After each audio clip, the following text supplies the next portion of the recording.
picco dei contagi il 12 febbraio, quello dei ricoveri è l'ultimo modello previsionale del Veneto, così oggi il presidente Zaia da Palazzo Ferrofini.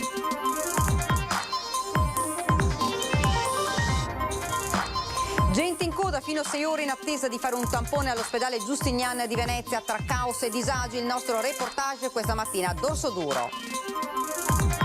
Anche oggi riprese delle lezioni al liceo Foscarini di Venezia con temperature artiche e mascherine che gli studenti devono comprarsi da sé, alla denuncia degli studenti medi del Veneto. Sempre più accesa la polemica tra sindacato e comune di Venezia sulla carenza del personale ATA. Si procede con le soluzioni o sarà sciopero, così la CGIL. Ha tentato di uccidere la moglie davanti al figlio di 11 anni perché si era rifiutata di consumare un rapporto intimo, l'efferata violenza a Favaro Veneto. Sono Luca Zaia, Roberto Ciambetti e Giacomo Possamai, tra i grandi elettori che rappresenteranno il Veneto nella votazione del nuovo Presidente della Repubblica il 24 gennaio. Chioggia scelta dal New York Times fra i 52 luoghi del mondo da visitare nel 2022. Chioggia, una Venezia in miniatura più antica della Serenissima e fuori dal turismo di massa. La motivazione. Buonasera, ben ritrovati dalla redazione di Venezia. E dunque il 23 gennaio il picco dei contagi, il 12 febbraio quello dei ricoveri, è l'ultimo modello previsionale del Veneto, mentre il virus continua a registrare record di casi positivi. Intanto si apre la questione delle quarantene che l'INPS non copre più a livello economico. È una salita di cui ancora non si vede il culmine, quella del Covid in Veneto. Per arrivarci, secondo i modelli di previsione, occorreranno almeno altri 10 giorni. I contagi hanno registrato nelle ultime 24 ore una nuova impennata, 21.504 i nuovi casi con 29 decessi. Le giornate di oggi valgono 5 giornate della peggiore ondata del dicembre 2020. Siamo preoccupati perché siamo a 1.900 persone ospedalizzate, delle quali 215 in terapia intensiva, e che sono per il 75-80% non vaccinate. E la sfida è una sfida quotidiana. Abbiamo una previsione in un modello che ci dà il picco dei contagi al 23 di gennaio e il picco delle ospedalizzazioni verso il 12 di febbraio. Speriamo non sia così. Il momento di maggior stress degli ospedali lo si avrà quindi tra un mese, anche se l'incidenza dei ricoverati è nettamente inferiore a quella di 12 mesi fa. Se il numero dei pazienti delle terapie intensive rimane stabile a 215, continua a salire quello dei ricoverati in area non critica, 1680, con un aumento nelle 24 ore di 88 unità. Gli attualmente positivi nell'intera regione hanno superato la soglia dei 200.000, ma tra quarantene da contatto e isolamenti fiduciari i veneti costretti a casa sono molti di più. E per i lavoratori si apre una questione molto seria. Dal 1 gennaio l'INPS non parifica più il trattamento economico della quarantena a quello della malattia. Questo significa che molti che verranno quarantenati dovranno prendere ferie oppure saranno assenze non retribuite. Direi che è anche un incentivo in minima parte anche a non dichiararsi più magari contatti di positivi. Spero vivamente che a livello nazionale la quarantena, se si fa, venga ripristinata al pari di una malattia.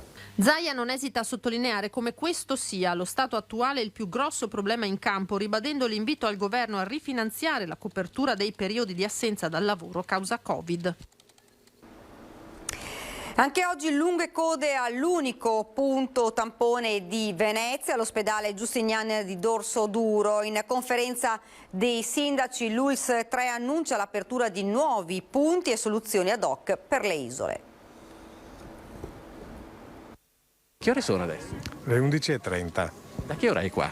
6:15 e devo aspettare ancora. Dopo quasi 5 ore di attesa, l'improvviso cigolio di una finestra che si apre sulla fondamenta Ognisanti annuncia l'arrivo del sospirato esito del tampone. Qui c'è anche chi arriva da Murano o Burano. I veneziani per fare un tampone devono venire tutti qui, all'ospedale Giustinian, dietro alle Zattere a Dorsoduro. Vista la richiesta del periodo, le code sono quotidiane, così come il malcontento. Loro, i politici, sono là con la pancia piena e il suo stipendio e non hanno problemi. A Venezia, capoluogo di regione, nel ricco nord-est, questa è la situazione della fila per i tamponi che è che è assolutamente insostenibile per questa città. Una richiesta a cui è il caso di dire si accoda il consigliere comunale Marco Gasparinetti, oggi al Giustinian per la terza dose di vaccino, che al suo arrivo ha appurato una coda per i tamponi che arrivava fino a San Trovaso. Chi viene qui viene per un motivo, ha dei sintomi e quindi sono persone che non dovrebbero stare in piedi al freddo per 4-5 ore consecutive. Ci sono anziani, ci sono famiglie con i bambini e non abbiamo la possibilità a Venezia di fare la fila in macchina. È vero che le file esistono anche a Mestre e in Piazzale Giustinian, la differenza è che a Venezia non abbiamo riparo, non ci sono neanche i bagni. La questione è oramai sollevata un po' ovunque, dagli utenti ai sindacati e ai consiglieri comunali. Propongo al sindaco, essendo lui a capo della città metropolitana, sindaco di Venezia e anche tutore della salute pubblica dei cittadini veneziani, di indire la conferenza dei sindaci per portare al tavolo le criticità che si sono presentate e che hanno urgenza di essere risolte. Proprio mentre registravamo queste interviste, in conferenza dei sindaci, l'Ulstre ha rafforzato la collaborazione con le amministrazioni civiche. Il direttore generale Edgardo Contato ha chiarito che il territorio sta vivendo una pressione enorme della richiesta di tamponi e che l'azienda sanitaria sta coinvolgendo tutte le strutture operanti sul territorio ed in particolare le farmacie e le strutture sanitarie private. L'Ulstre ha raddoppiato le linee operative all'ex Giustinian e sta valutando in che modo introdurre corsie differenziate. All'orizzonte c'è tra l'altro un nuovo punto tamponi all'ospedale Fattebene Fratelli e soluzioni ad hoc per le isole. E sui disagi di questi giorni la CGIL ha chiesto l'intervento del prefetto. Quanto sta avvenendo a Chioggia è presso il Giustinian di Venezia, sede del distretto 1 e individuato dall'ULSS 3 come punto tamponi e vaccini per la città storica, sta assumendo carattere di grave criticità e richiede interventi urgentissimi da parte delle istituzioni, dichiarano i segretari della CGIL di Venezia. Per questa ragione abbiamo scritto una lettera al prefetto di Venezia affinché nel suo ruolo di rappresentante dello Stato nel territorio faccia quanto possibile per far sì che vengano messe in campo misure urgenti per risolvere una situazione divenuta insostenibile.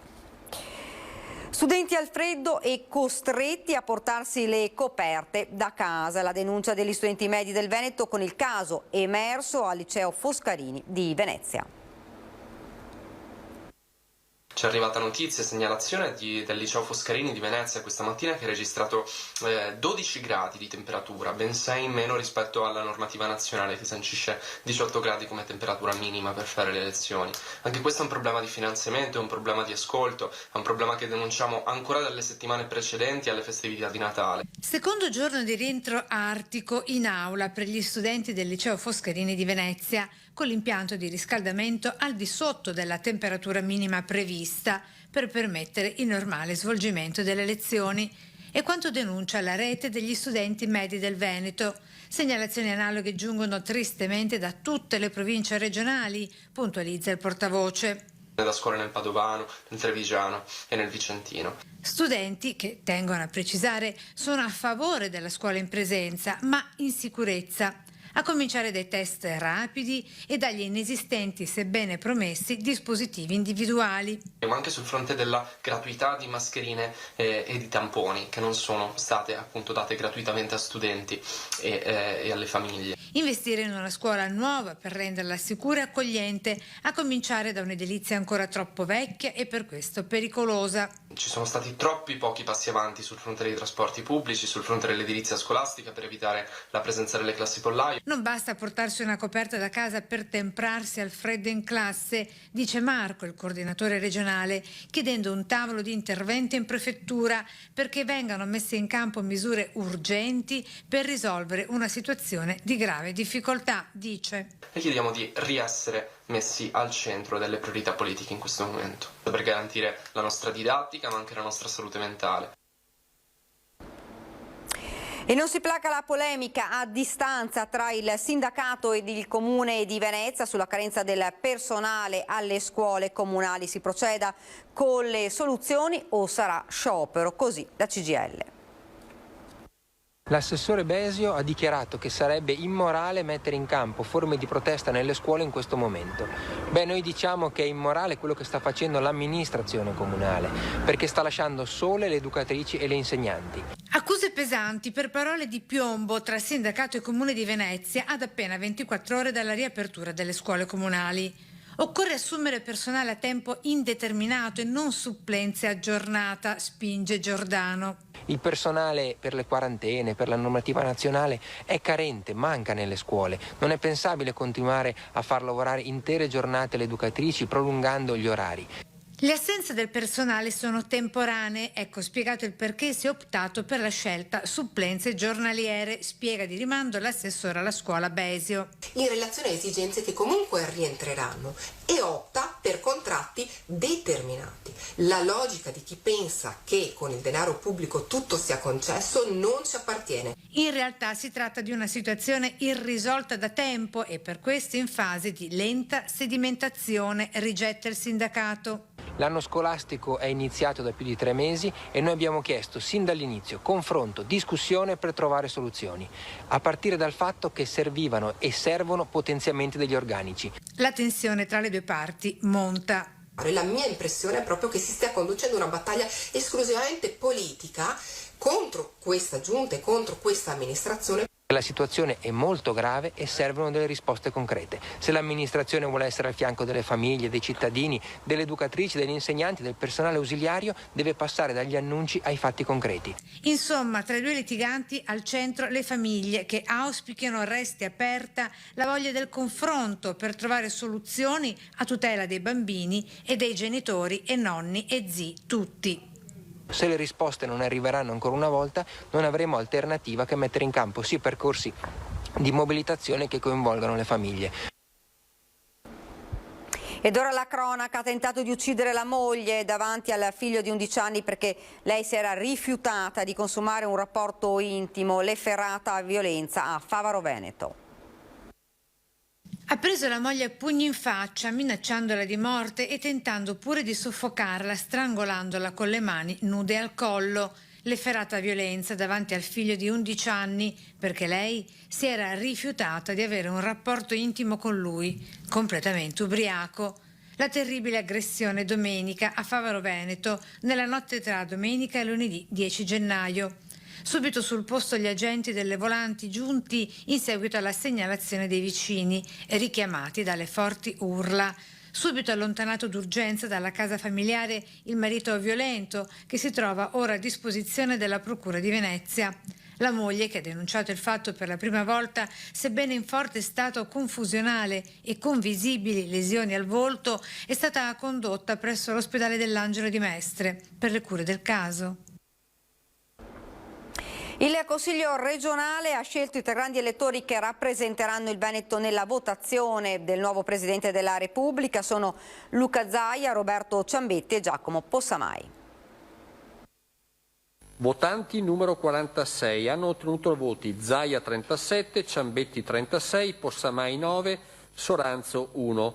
Risultano eletti Zaia, Ciambetti e Possamai. Il Presidente della Regione, il Presidente del Consiglio regionale e il capogruppo del principale partito d'opposizione, 2 vicentini e un trevigiano, parteciperanno all'elezione del prossimo Capo dello Stato in qualità di grandi elettori del Veneto.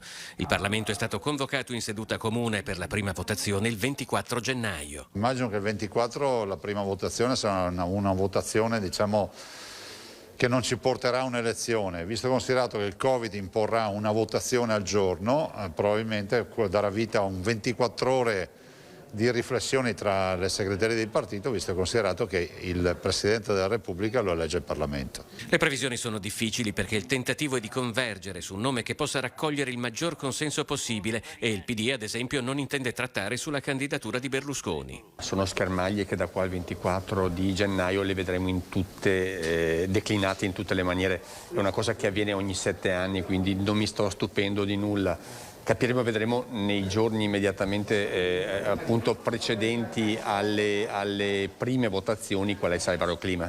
Serve un Presidente della Repubblica che assicuri all'Italia nel prossimo anno e mezzo, ma ovviamente anche oltre, stabilità per portare avanti il PNRR e ovviamente la guerra contro la pandemia. Giacomo Possamai non ha partecipato alla votazione che lo ha nominato grande elettore in quanto risultato positivo al tampone, una condizione che non ne pregiudica la carica visto l'ancora ampio margine disponibile. Tra i consiglieri intanto nessuno azzarda previsioni sul prossimo inquilino del Quirinale. Credo che si debba trovare una soluzione che riesca a gestire sia l'elezione del Presidente che la prosecuzione del governo perché se no ci troveremo scoperti sul fronte dell'esecutivo. È una situazione in divenire, nel senso che la vera partita poi inizierà a partire dalla terza votazione e allora là capiremo veramente che cosa si intende fare. Sono fasi delicate nelle quali non intendo entrare per quanto riguarda appunto il ruolo che ho all'interno della Regione del Veneto. Dopo la decisione del Consiglio di Stato sarà bandita una gara europea per la gestione delle concessioni demaniali per tutelare i nostri imprenditori. Il Veneto ha già approvato una legge apposita che potrebbe venire estesa ad altre regioni. Per questo oggi l'assessore Canera ha scritto al Ministro del Turismo Massimo Garavaglia. Concessioni demaniali per il litorale, il Veneto non aspetta, chiama subito in causa il Ministro per il Turismo Massimo Garavaglia. Ho scritto al Ministro perché ovviamente c'è stata una sentenza del Consiglio di Stato che ci dice che in sostanza dobbiamo andare a gara nelle nuove concessioni demaniali. Questo ci va bene, ma dobbiamo farlo con una legge nazionale che ci tuteli. Infatti se da una parte le offerte per le concessioni ora verranno assegnate per bandi aperti a tutta Europa, dall'altra il Veneto con una legge regionale difende l'operato dei nostri imprenditori da un pericolo reale. Il pericolo è che ci sia qualche magari anche straniero che concorre legittimamente alla gara, che possa anche vincerla e quindi gestire le nostre concessioni demaniali. Fin qua questo è anche nulla di male, il problema è che noi abbiamo dei concessionari che magari negli anni hanno investito e che rischiano di non vedere riconosciuto il lavoro che è stato fatto. Ma il Veneto va oltre, guardando al futuro e non solo turistico dei nostri arenili. Prevediamo anche il fatto che sia possibile tener conto quando si va a gara anche dei nuovi propositi, cioè degli investimenti che un concessionario vuole fare. Penso per esempio alla difesa del suolo. Noi abbiamo purtroppo il tema dei ripascimenti, dell'erosione della costa, sappiamo il cambiamento climatico cosa ha comportato in questi ultimi anni e quindi vogliamo anche che i concessionari facciano degli investimenti sul territorio. Tutte queste cose secondo noi devono essere scritte in una legge al più presto in maniera da dare anche sicurezza al mondo degli operatori. Chioggia scelta dal New York Times fra i 52 luoghi del mondo da visitare nel 2022. Chioggia, una Venezia in miniatura, in realtà più antica della Serenissima, viene proposta come deliziosa alternativa per un viaggiatore alla ricerca di destinazioni meno note, scrive il quotidiano. Il New York Times osserva che mentre Venezia si preoccupa di venire nuovamente sopraffatta dal turismo di massa dopo la fine della pandemia, la visita ad altri luoghi della laguna ricchi di cultura come Chioggia può contribuire ad allentare la pressione per gli eccessi del turismo. Insomma, è più a misura d'uomo. Sono 3 le località in Italia scelte dal New York Times, con Chioggia, Napoli e Courmayeur definite destinazioni di viaggio per un mondo cambiato. Venezia ancora una volta scelta come location per i nuovi Chuck televisivi per una nuova serie TV che sta girando proprio in questi giorni e fino al prossimo mese. Eccoli i nuovi Chuck televisivi che in questi giorni si stanno girando a Venezia, ancora una volta scelta come location di nuove riprese per Ripley, serie televisiva per il nuovo adattamento del celebre romanzo della scrittrice statunitense Patricia Highsmith, Il talento di Mr. Ripley del 1955. Il set inaugura un nuovo anno di troupe, attori, sceneggiatori, macchinisti, cameraman e registi arrivati a Venezia dopo aver girato in terra campana, in particolare nella costiera amalfitana e prima nel palermitano. A Venezia fino al prossimo 4 febbraio riprese esterne coinvolgeranno tutta la città in diversi momenti, l'area di Piazza San Marco, lungo la riva e nei canali interni, quindi San Polo, San Maurizio, con una piattaforma galleggiante che stazionerà in Canal Grande dal 12 al 14 gennaio. Diversi palazzi privati coinvolti, come pure l'Hotel Danieli, con il celebre campiello d'ingresso. Altre riprese in zona Frari e con l'arrivo in laguna di Mr. Ripley la stazione ferroviaria di Santa Lucia. Riprese girate con il contributo di Veneto Film Commission, con la promozione della regione come location e l'attrazione sul territorio per produzioni italiane ed estere, come questa statunitense. Non resta che augurarvi buona visione. E da Venezia è davvero tutto, vi ricordo fra qualche minuto il telegiornale da Treviso e provincia. Grazie davvero per averci seguito e buona serata.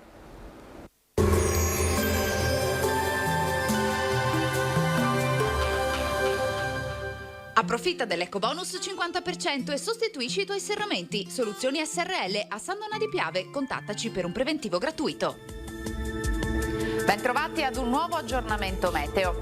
Anticiclone delle Azzorre, tempo stabile dunque, ma il contesto climatico sarà ancora piuttosto freddo. Vediamo il dettaglio di mercoledì 12 gennaio. Sul Veneto la grafica ci mostra una situazione decisamente buona, ci attende una giornata asciutta e all'insegna del sole, come vediamo. Il cielo sarà sgombro da nubi ovunque. Temperature, come detto, fredde, minime sotto zero dappertutto, massime invece comprese tra i 4 e i 6 gradi. Ci spostiamo ora sul Friuli Venezia Giulia, dove avremo poche novità, sempre ampio soleggiamento, il cielo sarà sereno e limpido. Temperature minime tra -3 e -1 grado, massime invece comprese tra i 4 e i 6 gradi. Infine diamo uno sguardo al Trentino Alto Adige, dove non cambia la situazione, non sono previste piogge degne di nota, tanto sole anche qui e cielo sereno o poco nuvoloso. Temperature minime intorno ai -3, -2 gradi, massime infine sui 5 all'incirca.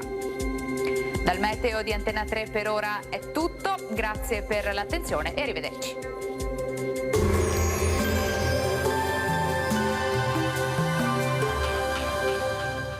Approfitta dell'ecobonus 50% e sostituisci i tuoi serramenti. Soluzioni SRL a San Donà di Piave. Contattaci per un preventivo gratuito.